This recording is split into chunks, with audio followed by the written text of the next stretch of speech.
Hi folks, we are going to start off with Unit 4, Day 1. So at this point we've wrapped up all 3 units of vectors and we're moving into the first day of calculus. The first little bit of this video is just going to give you some background on what calculus is, why we study it, and kind of what types of calculations and what types of math we're going to be doing as we move into this new section of our course.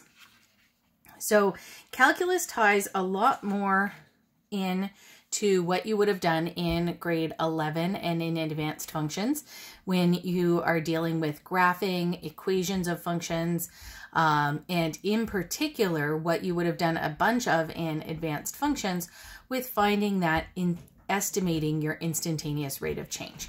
So in advanced functions, you were only able to really get an estimate of that. When we're doing calculus, we're going to be able to find the exact rate of change at any point on a function.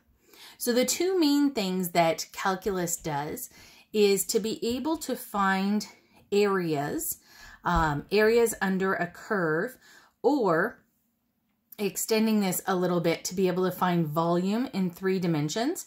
And this would be an application of integral calculus. So this is not something that we cover in this course, but it is something that you would likely see in a first-year calculus course in university. What we're going to do more of is finding rates of change. And this is going to be differential calculus. And that's what we're going to look at this year.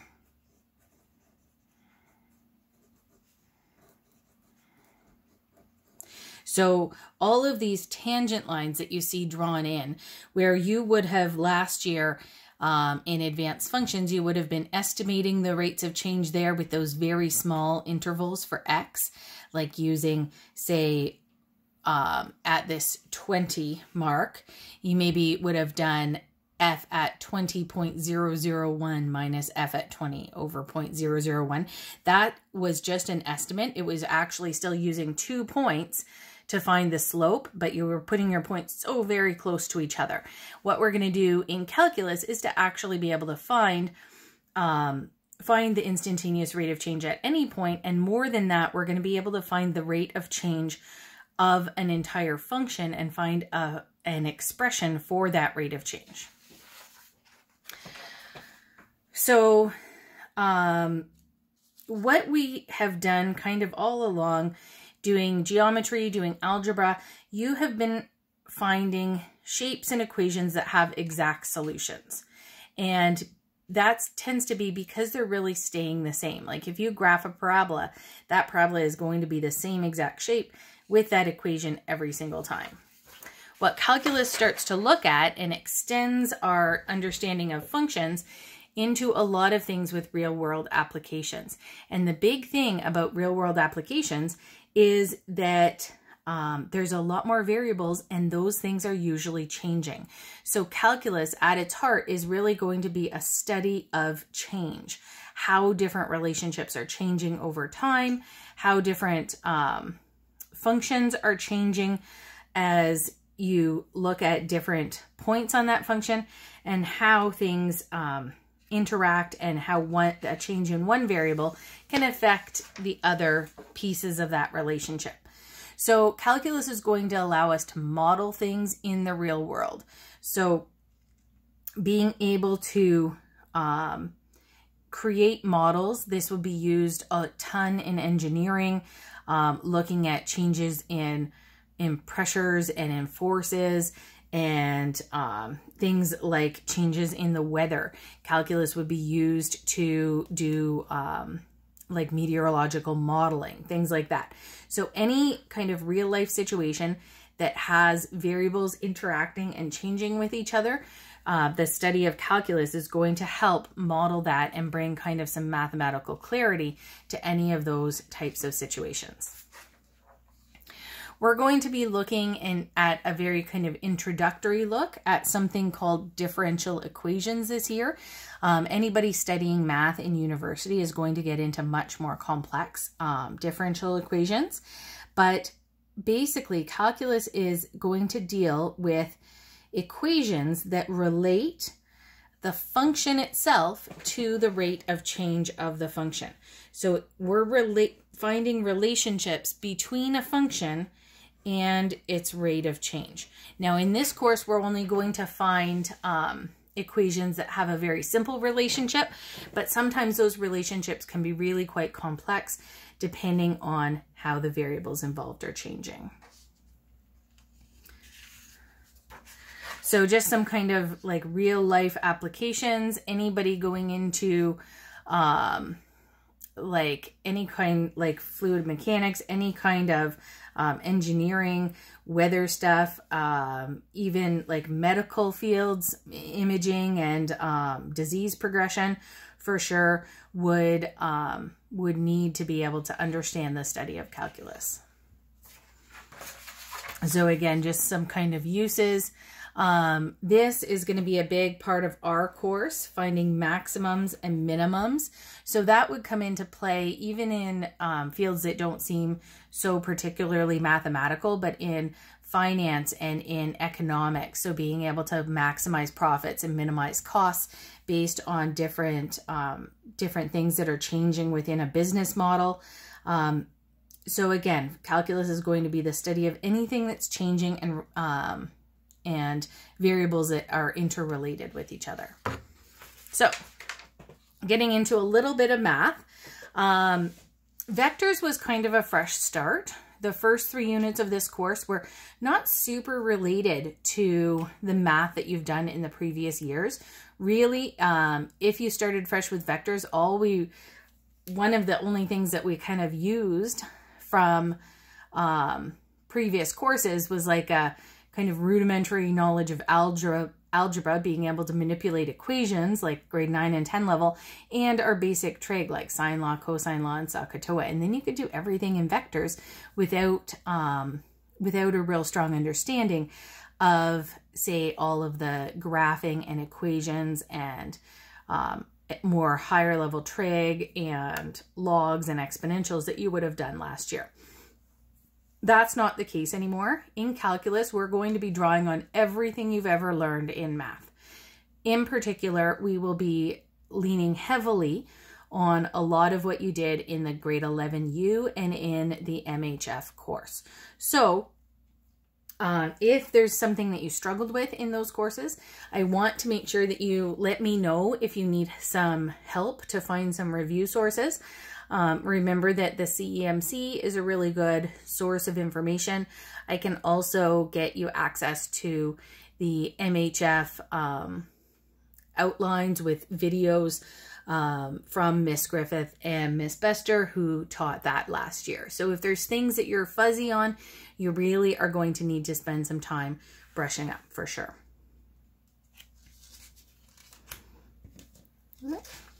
One thing that we will be using more heavily that doesn't necessarily get covered in as much detail in the advanced functions course is piecewise functions. And they do tend to come up a lot more in calculus, and I just want to make sure that you are familiar with them. It's not actually that difficult, but you do really kind of need to be able to interpret this and understand what this means. So this is a function that's defined as a piecewise function, and I've got f at x equals -3, where x is less than -2. So -3, remember, is a horizontal line through y equals -3. Then f at x equals x squared minus 1, so that's going to be a parabola for x values between -2 and +3 inclusive. Then f at x equals 2x minus 5, so this is a line for x greater than 3. So I'm just going to take a look at how I would go about graphing this function.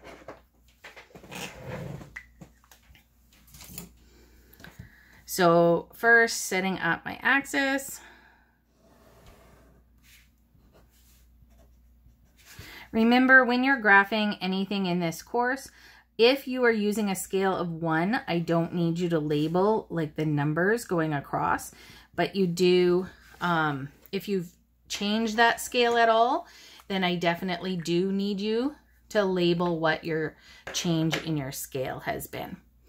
So here I see that f at x equals -3, so the horizontal line, for all x values less than -2. So I'm not going to include -2. When we have this kind of strict inequality, so it's not a less than or equal to, this is going to mean I use an open circle. So for x values less than -2, I have a horizontal line at -3. So I'm going to draw an open circle there and then draw in that horizontal line. That's the line y equals -3, and it goes up to x equals -2. Then between -2 and +3, so kind of in this range, I need to graph the function y equals x squared minus 1. So that's a parabola with a shift downward, no stretch or anything, just shifted down 1. So I'm going to graph it between -2 and +3. So I'm going to start with a vertex at 0, -1. And then I'll just follow my step pattern, grade 10, over 1, and then up 3. Oh, this guy might go a little bit off. And then over 1 and up 3. I am going to put a closed circle there. That's my end point. It goes from -2, but because it has that equal to, this is going to mean a closed circle. And that's like a filled in circle.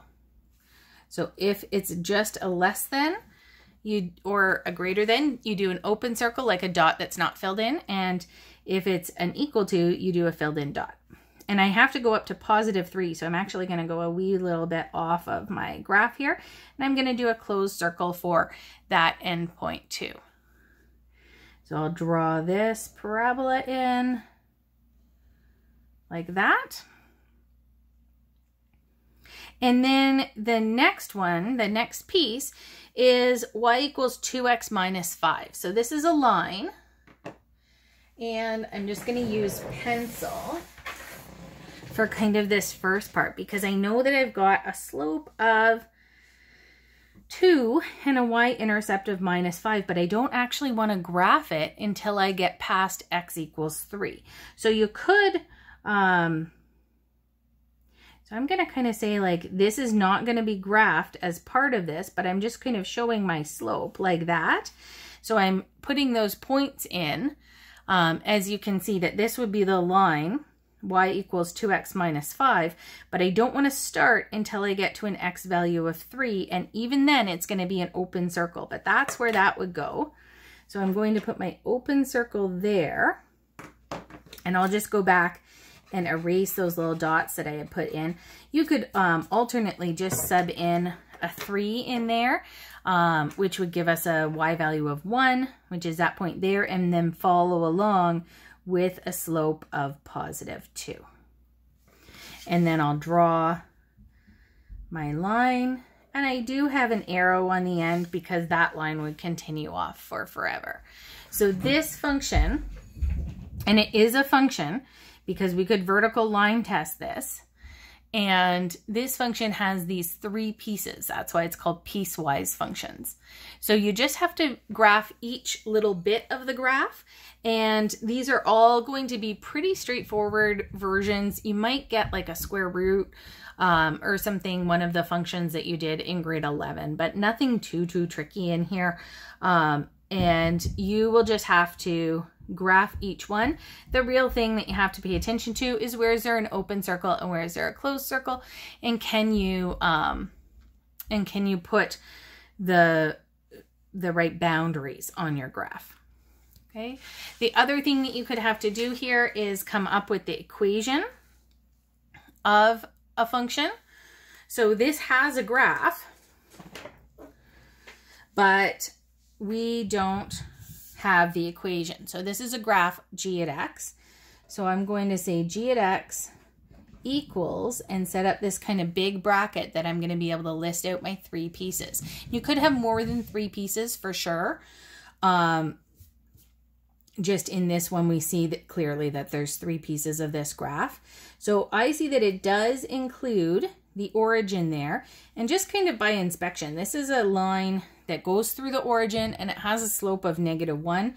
So I know that that's a line y equals -x. And I don't put the y equals because I have g at x equals. So I have g at x equals -x. And where is that true? That's for all x values less than or equal to 0. So where x is less than or equal to 0. Then I have g at x equals -2. It's this horizontal line at -2. And that's for x values bigger than 0. See that open circle?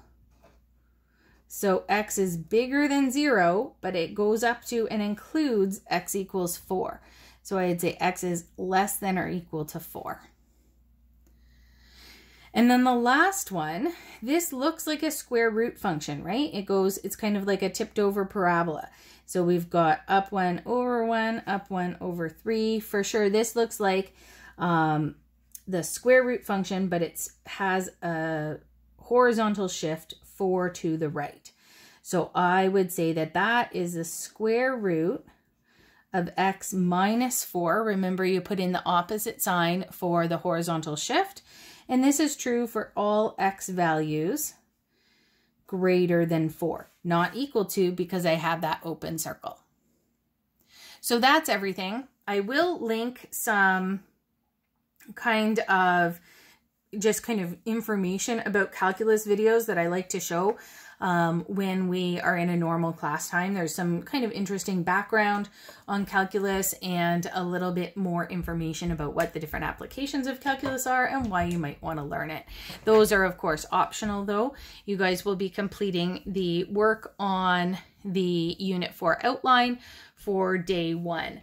There is a few review questions from the textbook. Do as much of that as you need to. That's basic like skills review to try and jog your memory of anything that you maybe have gotten a bit rusty about. So use your judgment with what you need to do on that. And then there's also a handout on graphing piecewise functions and identifying equations from piecewise functions.